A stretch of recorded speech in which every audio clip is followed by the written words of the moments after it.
Welcome to the General's Gentleman. Designing Dawn of War 3 was always going to be a divisive challenge, as the previous Dawn of War games were very different to each other.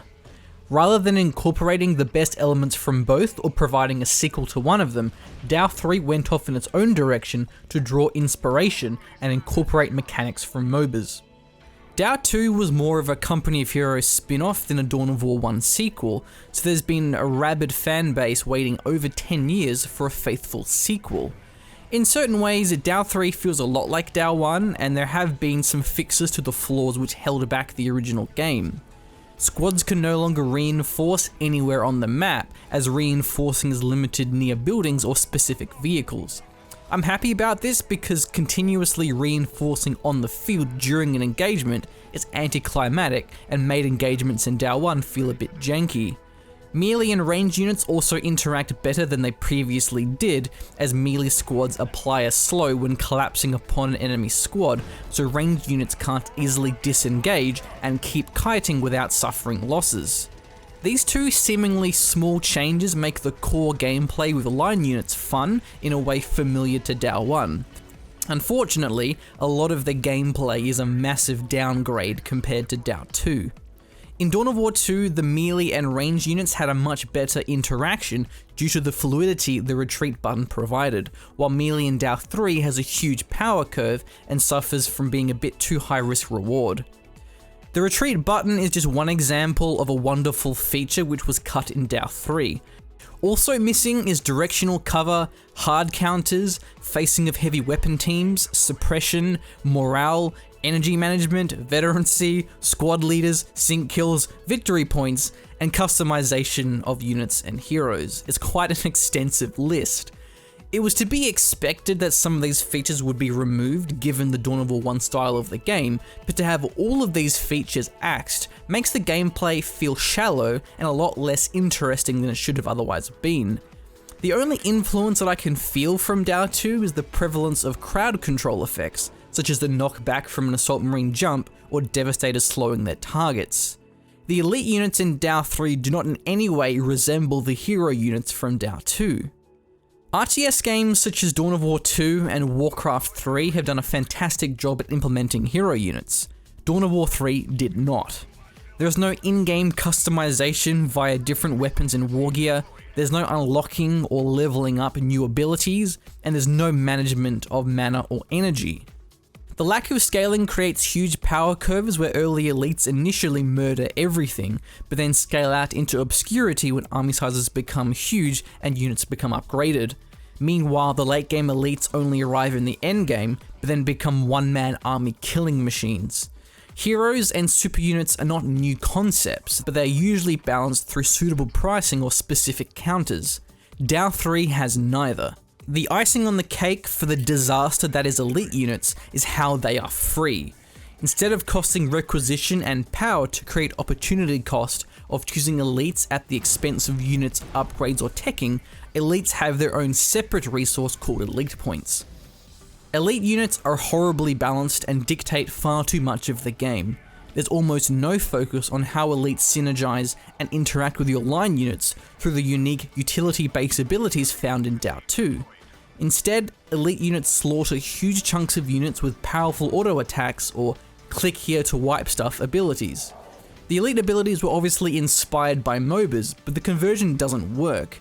In a MOBA, players control a single character that is constantly moving back and forwards, so dodging abilities is viable and fun, whereas in DAO 3, armies consist of many squads which remain stationary to fire or charge forward in predictable paths to melee, so dodging is rarely an option.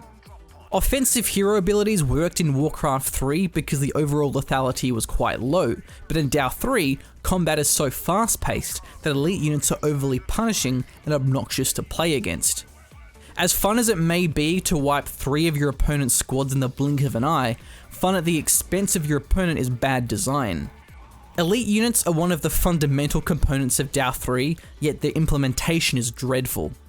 Aside from elites, DAO 3 has some extremely questionable design decisions. Rather than the traditional Annihilation game mode or the tried and true victory points, DAO 3's only game mode is Power Core. Power Core attempts to emulate the lane pushing found in MOBAs. Players must push down 2 sets of shield generators, turrets, and then finally the power core. Like many of the radical features in DAO 3, the intention behind the power core game mode sounds well and good, but it has no basis in reality for people who actually play RTS games.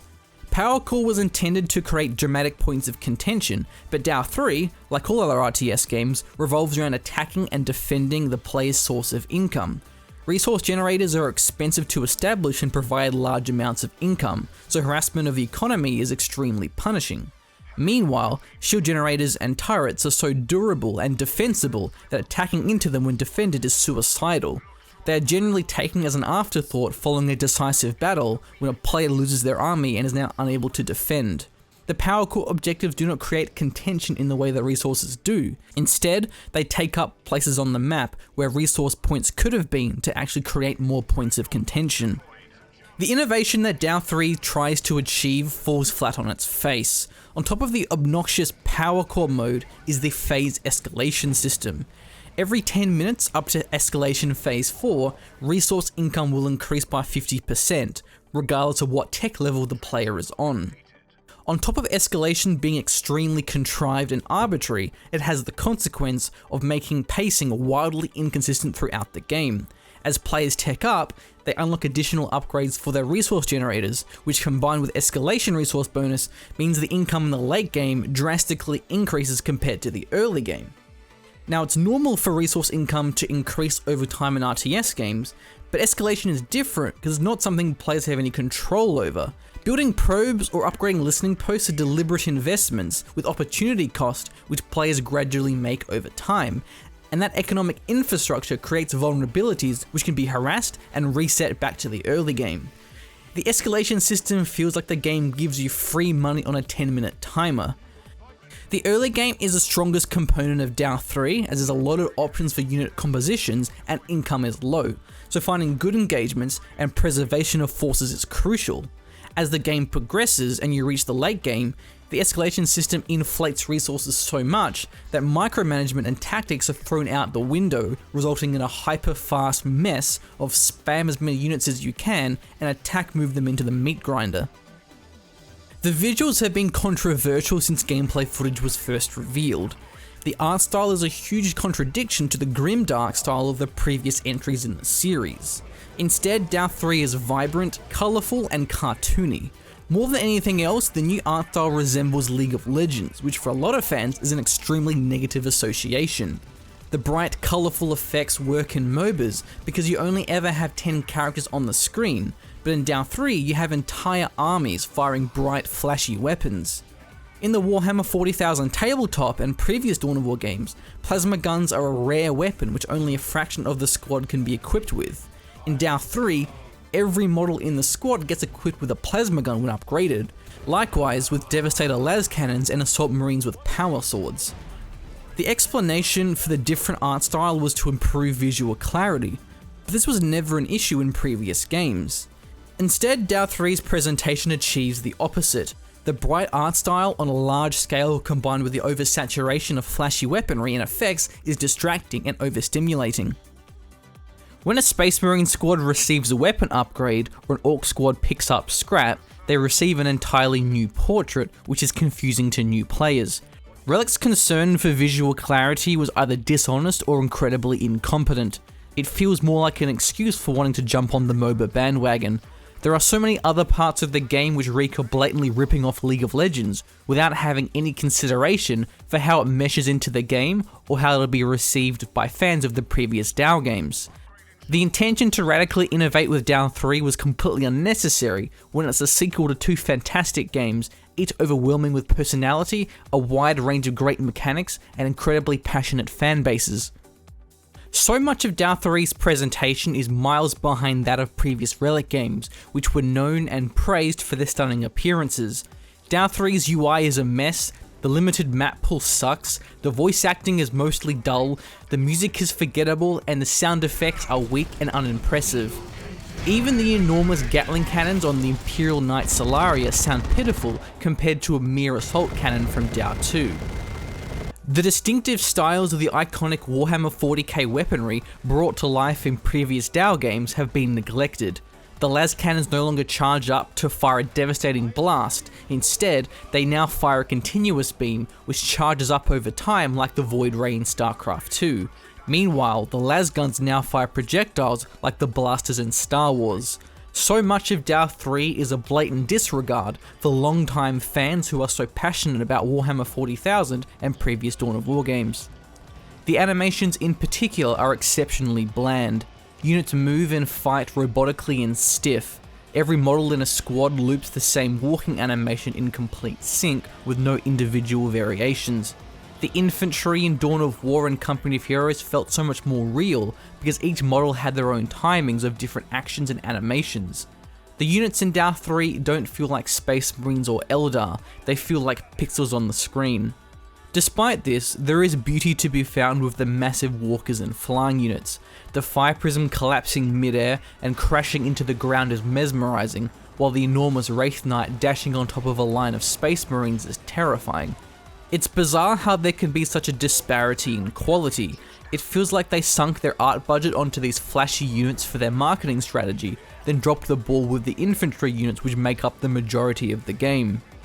Aside from the visuals, much of the gameplay gives off a vibe of cartoony goofiness.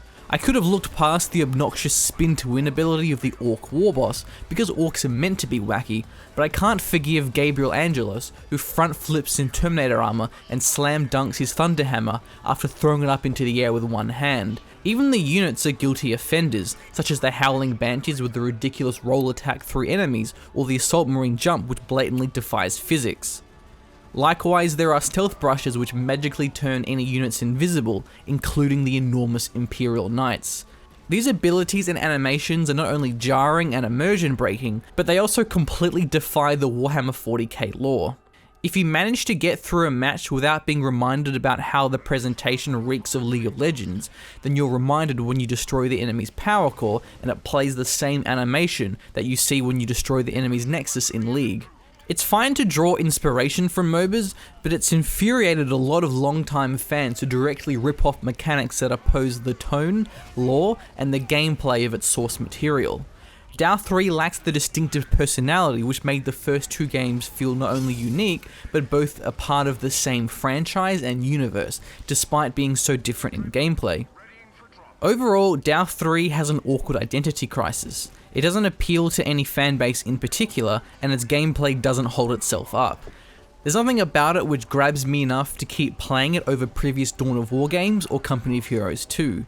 Relic have been the pioneers of RTS and my favourite studio for the past 15 years, so it's sad to see DAO 3 being so mediocre when the expectations of Relic RTS games are so high. If you want a big new RTS, that's no reason to play it either. If you look at the Steam charts a month after launch, its player base has already plummeted down to levels below that of Company of Heroes 2, Relic's previous game which came out 4 years ago. It feels like DAO 3 suffered from a small budget compared to previous games, and given that this is Relic's first release fully published under Sega, this could be the beginning of a sad new era. It baffles me how Dawn of War 3 turned out the way it did. There's a lot more fundamental issues which I haven't mentioned, but at this stage, I think you get the point. Rather than continuing to beat a dead horse, out of mercy I'll stop here. Dawn of War 3 isn't a bad RTS game, and I did have some fun with it, but it's an utter disappointment on so many levels, and it's generally regarded as being Relic's worst RTS to date. DAO 3's attempt to innovate ended up shooting itself in the foot. The lethality of elites is frustrating, while the lack of in-game customization is boring. The power core mode is unnecessary and slows the game down, making it more passive than it otherwise should be. With the lackluster presentation and dwindling player base, DAO 3 doesn't have much to offer over Relic's previous RTS games. I may revisit DAO 3 at some point if they improve the game with several patches and if they release a better game mode, but I'm not optimistic, as Relic have proven time and time again to be completely incapable of balancing their games. Thank you for watching, hopefully you found this video interesting. I know this is very late as the game came out a month ago, so I don't expect anyone to have their opinion changed at this point. But I wanted to get this video out there because I know a lot of people enjoy listening to my perspective and how I articulate criticisms of certain RTS games. I actually had the written review done a couple of weeks ago. I write for an Australian website called GameCloud, so I always try and get those reviews out much sooner. But with this video, I was kind of putting it off because I've been pretty flat out with working on Ashes of the Singularity, which is the game that I work for full-time now as a game designer, which is cool, but I'll talk about that later in a future video. So also that's kind of why I didn't do as much editing as I normally do. These reviews, I normally put a lot of effort into having video footage, which is visualizing what I'm saying, but I just don't have the time anymore to do all this really fancy editing, so I just had some gameplay footage running.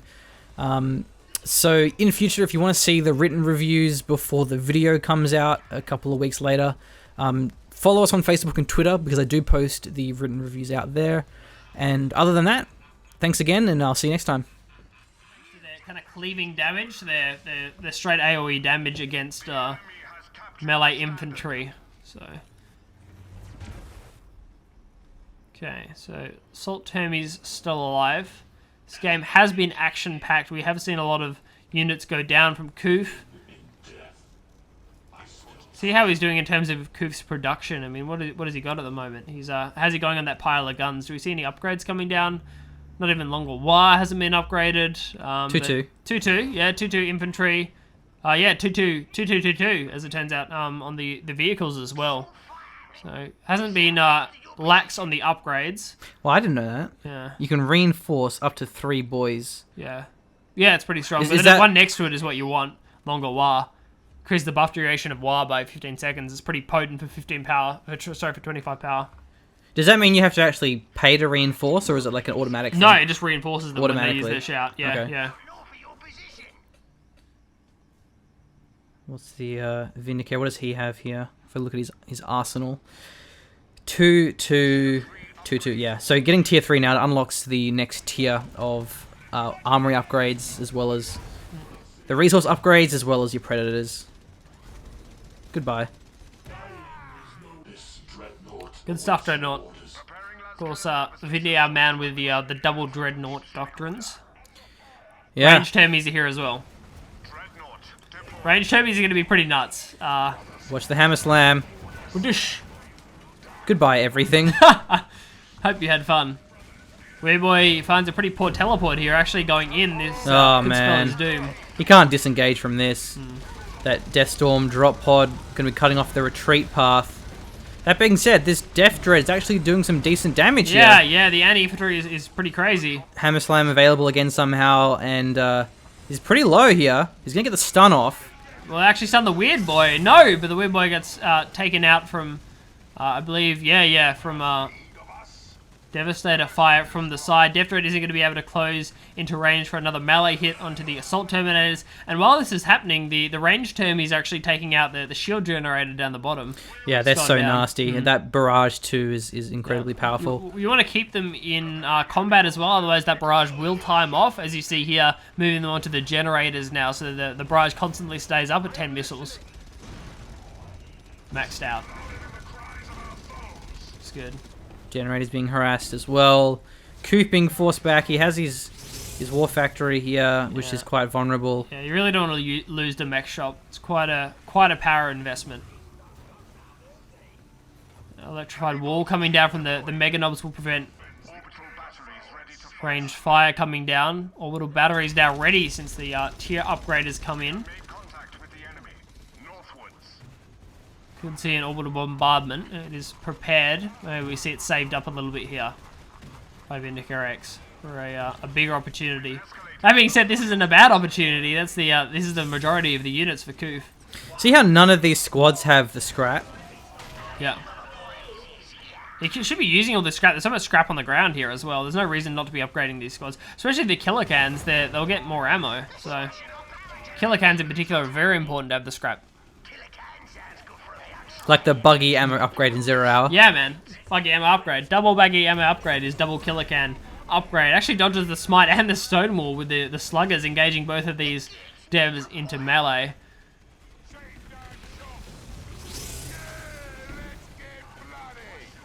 Killer cans should be peeled here. There's really nothing they can do without ammo. They're a burst and move unit. I want to keep them alive. They are quite expensive. As you can see, crazy single target damage against the elites.